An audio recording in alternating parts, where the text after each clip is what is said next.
আসসালামু আলাইকুম। সংবাদে আপনাদের সবাইকে স্বাগত জানাচ্ছি। আমি ফিরোজ তোহা। শুরুতেই আরবে কেবলস সংবাদ শিরোনাম। পুরোদমে ইরান, ইসরায়েল ও ফিলিস্তিন যুদ্ধ চলছে, আর এই মুহূর্তে আমাদের হাতে এসছে যুদ্ধের ভয়ঙ্কর কিছু গুরুত্বপূর্ণ আপডেট। শুরুতেই জানাবো 23 দিনে 224 বার গাজার আবাসিক এলাকায় দখলদার ইসরায়েলের ব্যাপক বোমা হামলা। গাজায় বেসামরিক লক্ষ্যবস্তুগুলোতে প্রতিনিয়তই বাড়ছে দখলদার ইসরায়েলের হামলা। সম্প্রতি ইসরায়েলের 36টি হামলা বিশ্লেষণ করে দেখা গেছে হামলার বেশিরভাগেরই টার্গেট ছিল নিরীহ ফিলিস্তিনি নারী এবং শিশু। মোট কথা, দখলদার ইসরায়েল ফিলিস্তিনকে আর মাথা তুলে দাঁড়াতে দেবে না। এরপর জানাবো ফিলিস্তিনি 9 বন্দীকে মুক্তি দিল ইসরায়েল। ইসরায়েলি সামরিক কারাগার থেকে মুক্তি পেয়েছেন গাজার 9 জন ফিলিস্তিনি বন্দী। তাদের মধ্যে গাজার দের এল বালাহের আল আকসা মার্টিস হাসপাতালে পৌঁছেছেন তারা। আজ এই তথ্য জানিয়েছে কাতার ভিত্তিক সংবাদ মাধ্যম আল জাজিরা।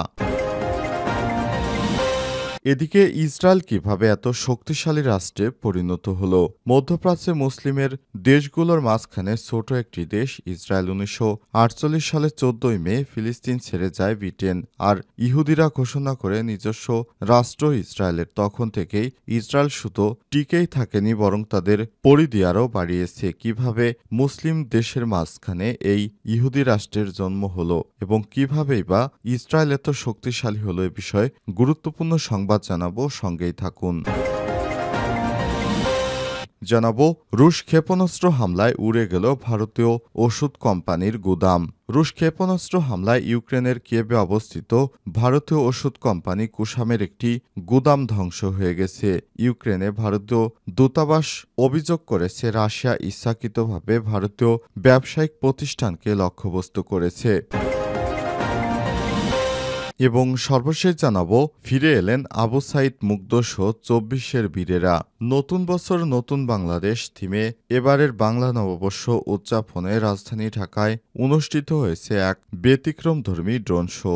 রাজধানীর মানিক মিয়া অ্যাভিনিউতে সর্বপ্রথম ড্রোন শো প্রদর্শিত হয়। এই ড্রোন শোতে 24-এর বীরদেরকে দেখানো হয়েছে। ঢাকার আকাশে দেখা গেল ছাত্র জনতা আন্দোলনে বুলেটের সামনে বুক চিতিয়ে দাঁড়ানো আবু সাইদ, পানির বোতল হাতে প্রতীকী মুগ্ধ এবং 2024-এর বীরেরা, পায়রার খাসা ভাঙা থিং এবং ফিলিস্তিনের জন্য প্রার্থনা ছবি। সোমবার সন্ধ্যা 7টায় ঢাকায় অবস্থিত চীনা দূতাবাসের কারিগরি সহযোগিতায় এবং বাংলাদেশ শিল্পকলা একাডেমির সহযোগিতায় এই ড্রোন শোর আয়োজন করা হয়েছে। প্রিয় দর্শক, এতক্ষণ শুনছিলেন সংবাদ শিরোনাম, এবারে বিস্তারিত।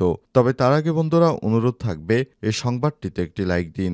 এই চ্যানেলে আপনি নতুন হয়ে থাকলে আমাদের সংবাদটি দেখতে দেখতে চ্যানেলটি সাবস্ক্রাইব করে রাখুন। কমেন্ট করে আপনার মূল্যবান মতামত জানিয়ে দিন আপনি বিশ্বের কোন দেশ থেকে বা বাংলাদেশের কোন স্থান থেকে আমাদের সংবাদটি দেখছেন এবং শুনছেন। আর বন্ধুরা, এই সংবাদটি আপনার সোশ্যাল মিডিয়া বন্ধুদের মাঝেও শেয়ার করে দিন। আর গাজা যুদ্ধে আপনি যদি নিরীহ ফিলিস্তিনিদের ভালোবেসে থাকেন, কমেন্টে ইয়েস লিখে বিশ্ববাসীকে জানিয়ে দিন। এবারে বিস্তারিত।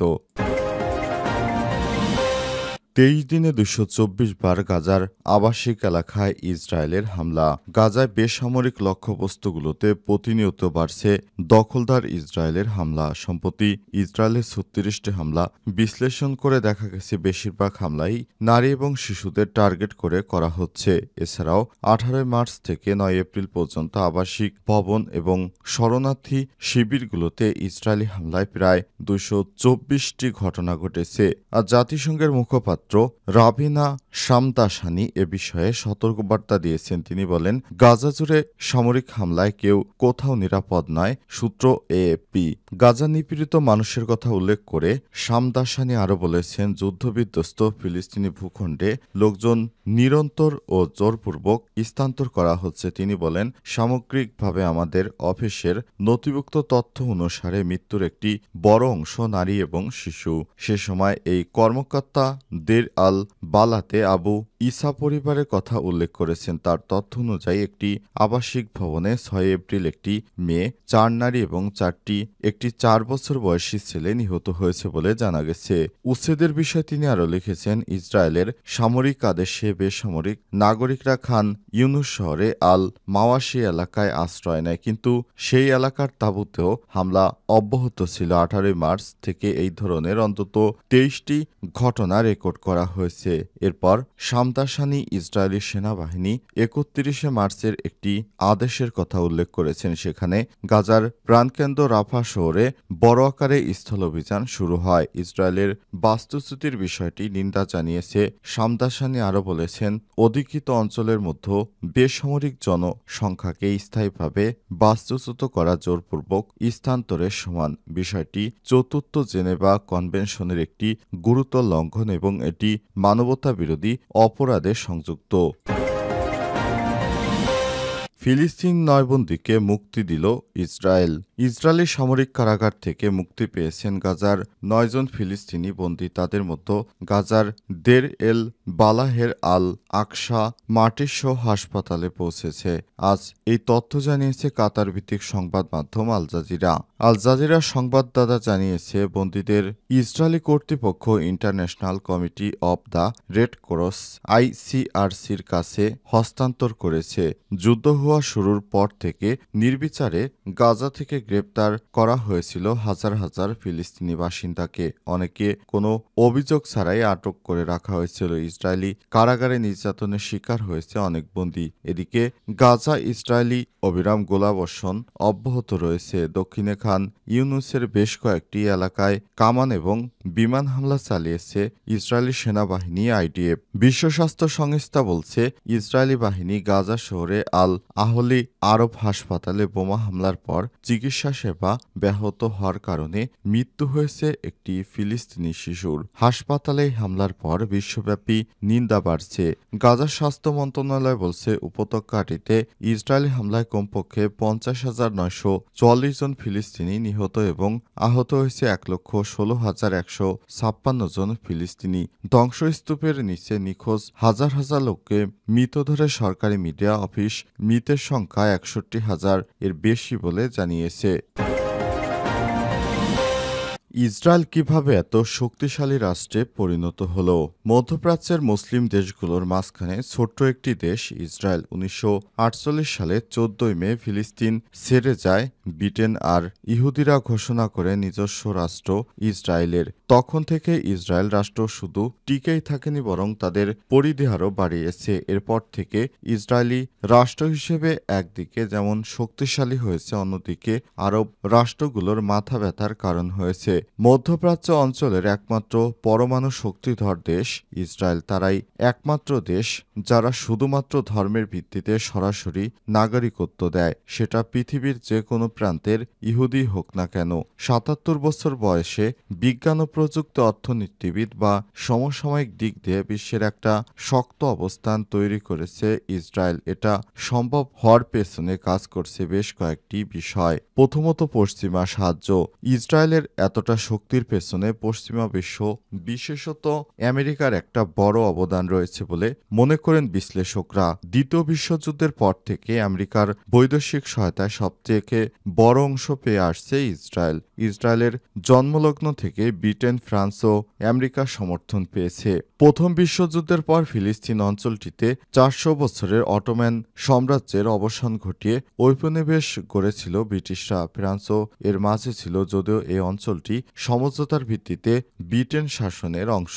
ইহুদিদের নিজস্ব একটি ভূখণ্ড থাকার বিষয়টি প্রাথমিকভাবে এসেছিল ব্রিটিশ সরকারের তরফ থেকেই। তখন বিশ্বের বিভিন্ন দেশ থেকে ইহুদিরা দলে দলে ফিলিস্তিনি ভূখণ্ডে আসতে শুরু করে। এ নিয়ে আরব এবং ইহুদিদের দ্বন্দ্ব আরও বাড়তে থাকে। ফিলিস্তিন ভূখণ্ডে তখন মুসলিম ছাড়াও খ্রিস্টানরা বসবাস করত। ইহুদিদের বসতি গড়ে তোলার প্রেক্ষাপটে আরবরা বিক্ষুব্ধ হয়ে ওঠে। এই বিক্ষোভ দমনে ব্রিটেন নির্যাতন চালায় এবং আরবদের উপর। পরবর্তী ইসরায়েল রাষ্ট্র ঘোষণার পরও প্রত্যক্ষ পরোক্ষভাবে তাদের সঙ্গে ছিল ফ্রান্স এবং ব্রিটেন। মালয় বিশ্ববিদ্যালয়ের অধ্যাপক ডক্টর সৈয়দ মাহমুদ আলী বলেছেন, মধ্যপ্রাচ্যের দেশগুলোর মধ্যে শুধুমাত্র ইসরায়েল গণতন্ত্র প্রতিষ্ঠা করতে সক্ষম হয় এবং সেই গণতন্ত্রকে সমর্থন দেয় ফ্রান্স এবং ব্রিটেন। অন্যদিকে যুক্তরাষ্ট্র ছিল সেই দেশ যারা ইসরায়েলকে প্রথম স্বীকৃতি দেয়। ইসরায়েল রাষ্ট্রের যেদিন প্রতিষ্ঠা হয় ঠিক সেদিনই স্বীকৃতি দিয়েছিল যুক্তরাষ্ট্র। রুশ ক্ষেপণাস্ত্র হামলায় উড়ে গেল ভারতীয় ওষুধ কোম্পানির গুদাম। রুশ ক্ষেপণাস্ত্র হামলায় ইউক্রেনের কিয়েভে অবস্থিত ভারতীয় ওষুধ কোম্পানি কুসামের একটি গুদাম ধ্বংস হয়ে গেছে। আজ টুইটার পোস্টেই দাবি করেছে কিয়েভ। ইউক্রেনে ভারতীয় দূতাবাস অভিযোগ করেছে রাশিয়া ইচ্ছাকৃতভাবে ভারতীয় ব্যবসায়িক প্রতিষ্ঠানগুলোকে লক্ষ্যবস্তু করেছে। দূতাবাস এক বিবৃতিতে বলেছে, আজ রাশিয়া ভারতীয় ওষুধ কোম্পানি কুসামের গুদামে ক্ষেপণাস্ত্র হামলা চালিয়েছে। ভারতের সঙ্গে বন্ধুত্বপূর্ণ সম্পর্ক থাকা সত্ত্বেও মস্কো ইচ্ছাকৃতভাবে ভারতীয় ব্যবসায়িক প্রতিষ্ঠানের উপর হামলা চালিয়েছে। এই হামলায় শিশু বৃদ্ধদের জন্য তৈরি ওষুধ ধ্বংস হয়েছে। ইউক্রেনে নিযুক্ত ব্রিটিশ রাষ্ট্রদূত মার্টিন হ্যারিসও এই হামলার নিন্দা জানিয়েছেন। তিনি বলেছেন, রাশিয়ায় ড্রোন হামলা চালিয়েছে, কিয়েভে একটি স্কুল ও কোম্পানির গোদাম ধ্বংস করেছে। এখানে বৃদ্ধ এবং শিশুদের প্রয়োজনীয় ওষুধ মজুদ ছিল। রাশিয়া আবারও ইউক্রেনের বেসামরিক নাগরিকদের বিরুদ্ধে সন্ত্রাসী কর্মকাণ্ড চালাচ্ছে।